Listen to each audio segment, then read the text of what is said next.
How to compare two columns in Excel using VLOOKUP. Excel is a spreadsheet software that allows you to perform various calculations and data analysis tasks. One of the functions that you can use in Excel is VLOOKUP, which stands for vertical lookup. VLOOKUP can help you find and return a value from a table or range based on a given lookup value and column index number. You can also use VLOOKUP to compare two columns in Excel and find matches or differences between them.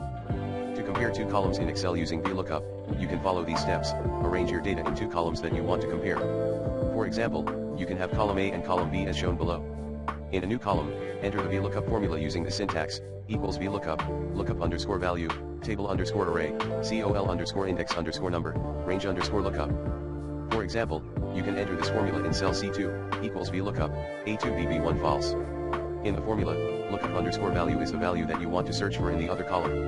In this case, it is A2, which refers to the first value in column A, table underscore array is the range of cells that contains the values that you want to compare with. In this case, it is BB, which refers to the entire column B, col underscore index underscore number is the number of the column in the table underscore array that contains the values that you want to return. In this case, it is 1, since there is only one column in BB, range underscore lookup is an optional argument that specifies whether you want an exact match, false, or an approximate match, true, between the lookup underscore value and the values in table underscore array. In this case, it is false, since we want to find an exact match. Press enter to apply the formula.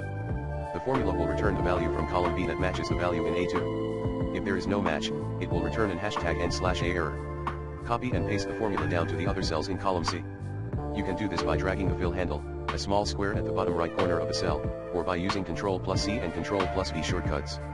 You will see the results of comparing two columns in Excel using VLOOKUP as shown below.